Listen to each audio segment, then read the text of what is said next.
the story we're going to talk about tonight is about someone who's in the Hall of Faith. And when you think of the Hall of Fame or the Hall of Faith, you find it in Hebrews, and there's a list of people who demonstrated incredible faith, from Abraham to Elijah, all the way through all of these incredible people through history. And you go through all, men and women, you go through all of them, and it tells what they did, and then it comes up to this woman named Rahab the harlot. And I mean, it's not really what you expect when you're thinking about like Christian Hall of Faith people. This woman's a prostitute, and she's got her picture on the wall in the Hall of Faith. And yet God says that her faith was so incredible that we could actually learn from her faith. So we're going to just take a look at this woman who we still call today Rahab the harlot. I mean, you got to wonder if when we get to heaven, you say, "Oh, Rahab, you're the harlot." Or she's going to be like, "Okay, don't you think enough time has passed? That was in my past, and you're going to let it go." So Rahab was in Jericho, and the Israelites had been wandering in the wilderness for 40 years. And now Joshua is taking over control. Moses is left behind. The generation of people who denied God going into promised land have passed, and it's the new generation. And God has said, "Joshua, now it's time to go into the promised land." And Joshua is like, "Okay, we're going to take Jericho." That was the first city. And God said, "Jericho belongs to me." It was, by many people, one of the most ancient cities in that area, and it was impenetrable. I mean, it had 2 walls. I mean, it was a pretty impressive city structure. And Joshua's like, "We need to take a look at it," because nobody had been in Jericho to even see what was going on. And so Joshua sends 2 spies. Now, I wonder if that's because they sent 12 before and they didn't go. So he's like, "Let's just keep it to 2. We don't need a committee to talk about this." So they send 2 spies into Israel, or into Jericho, and they go in. Now, in order to go through Jericho, you got to go through the city gate when it's open. And once you get through the city gate, you got to go through the red light district. And that's the part where they come in, and there's all kinds of brothels and housing where people would stay when they would come in, and if they wanted some other activity, that it would be right there. Well, when these 2 men came in, they were immediately recognized because the people of Jericho knew about the Israelites. In fact, the Israelites were so massive in size, it scared people. And they all knew what happened to the Egyptians. They had heard about the Red Sea. They had heard about how they had completely wiped out, annihilated whole nations that had been living godless, very satanic lives in the plains that surrounded Jericho. So they knew who these people were almost immediately. The very people that supposedly scared the Israelites were scared by the Israelites. How amazing is that? So they go in, and knowing that they were already seen, they go into one of these homes. They knock on the door, and the door opens, and there's Rahab. This is where we meet her. She lets these men in, outsiders, not from Jericho, and she lets them come in, and she begins to talk to them and interact. Well, the people who had seen the men go into Rahab's house went and talked to the king of Jericho, and the king of Jericho sent men down to her home to knock on her door. When they knocked on the door, they were like, "Rahab, open up. We know the men that came here from those people in the plain. We know they're in your house. We saw them come into your house." Well, Rahab, knowing all of the stories, immediately went up and hid the 2 spies under flax on her roof. And she went down to the door, opened up the door, and they said, "Rahab, you know, if you keep those men here, you're committing treason. You know what happens to people who commit treason. You better tell us where those men were." And she's like, "Listen, those men did come. They were here. But right before it got dark, they left and wanted to get out of here before the gate was closed. So they left. But if you hurry, you should be able to catch them. You just need to go real quick." And they went and headed out down the plain. So take that direction. She sent them on the way and got them to go immediately. Well, they took off, and they went chasing after them to find out where they had went, because they were afraid of these people called the Israelites. Well, while they were off chasing, and once the all the commotion had settled, Rahab went up to the top of her house. And she's like, hey guys, come out, you're safe. And they came out and they began to talk. And she told them about how all of the stories had reached Jericho about the Israelites, how the God had delivered them from the Egyptians, and that it was so impressive that she even said that the hearts of those in Jericho began to melt in fear at the sound of what the God of the Israelites had done, that they had already come to the place of knowing that they would be defeated. And it was genuine fear. The king of Jericho knew that these people would eventually destroy them if they could destroy the Egyptian army. And so she's sitting there and she's like, listen, I know your God. I believe your God. And I want you to do a covenant, make covenant with me, that just as I spared your life, I want you to spare my life and the life of my family. And the men said to her, if you will stay silent and you don't tell what we're about to do, and if you keep the scarlet cord in the window, we will spare your life. And so with that very scarlet cord, after night had come, she lowered the men down because her home had been built on the outside wall. So she had a window that allowed her to lower them down the outside wall so that they could run up in the hills. And she said, listen, I sent them in that direction. Go the opposite direction. Wait a few days before you go back. See, she didn't wait to tell the soldiers where to go until she made the covenant. She just made the covenant with them. Well, a few days, weeks, maybe even months passed. And sure enough, the Israelites show up and they start doing the Jericho march around the whole wall. 7 times they go around the wall, marching and around, singing. They don't even do anything else but march. And then they shout, and they shout loudly. And it said that the walls came tumbling down, all except the wall where Rahab's house was. Wow.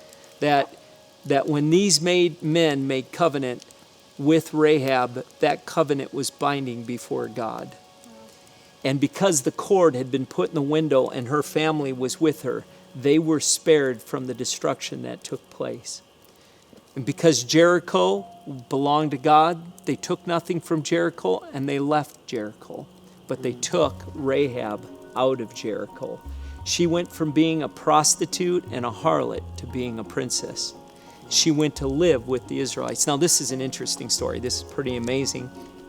Not only did she get rescued from her life as a harlot and a prostitute, and not only did she get a place in this nation of Israel and become adopted into the family of God, she got on JewishMingle.com. It was a new thing at that time. And she found this man who had been one of the builders of Bethlehem. His name was Salmon. And Salmon was a very prestigious person at that time. And he fell in love with Rahab.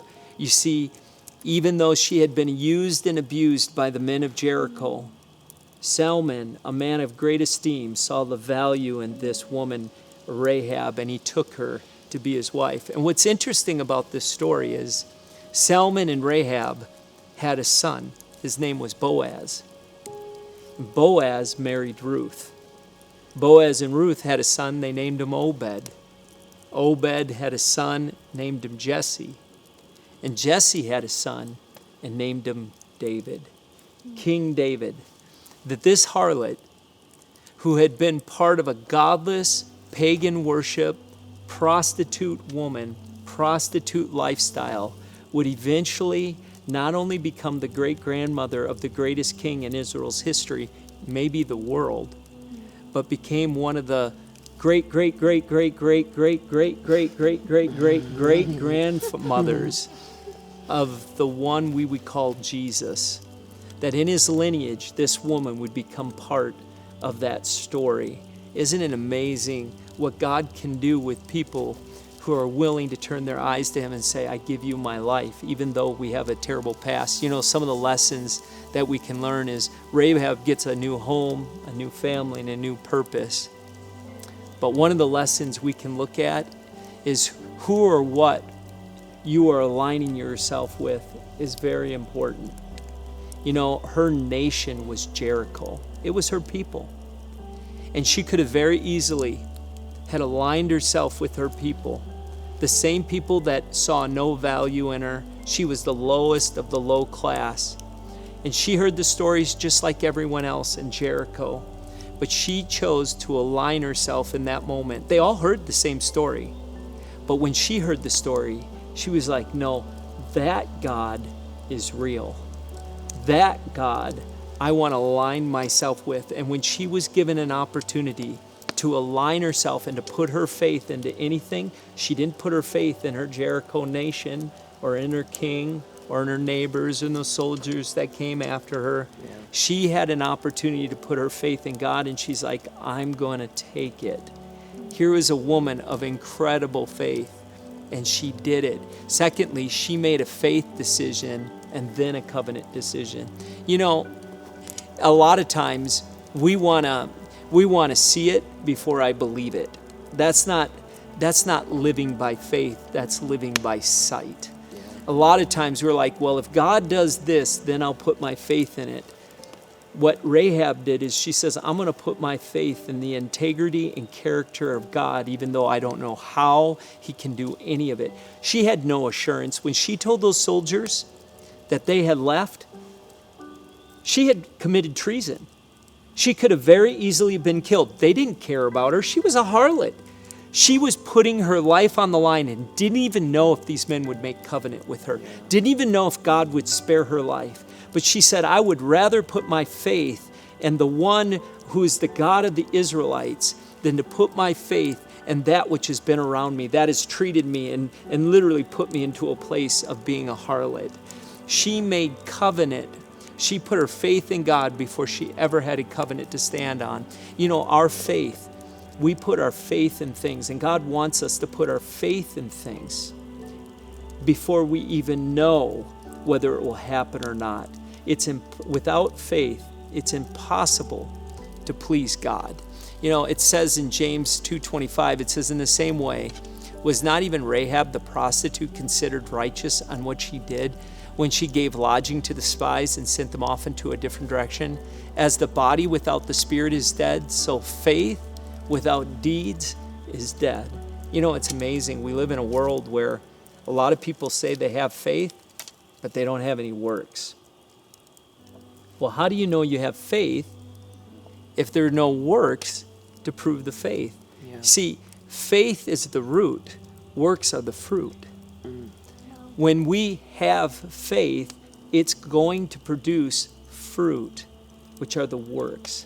We're not saved. We're not saved because of our works, but we certainly live by them. We're certainly blessed by the works that come from the faith that has saved us. And then finally, the last thing that we can look at in Rahab's life, which I think is incredible for so many people, her past did not disqualify her from her best life in the future. She went from being a prostitute to a princess. I mean, think of it. She was, in a pagan culture, the lowest of the low.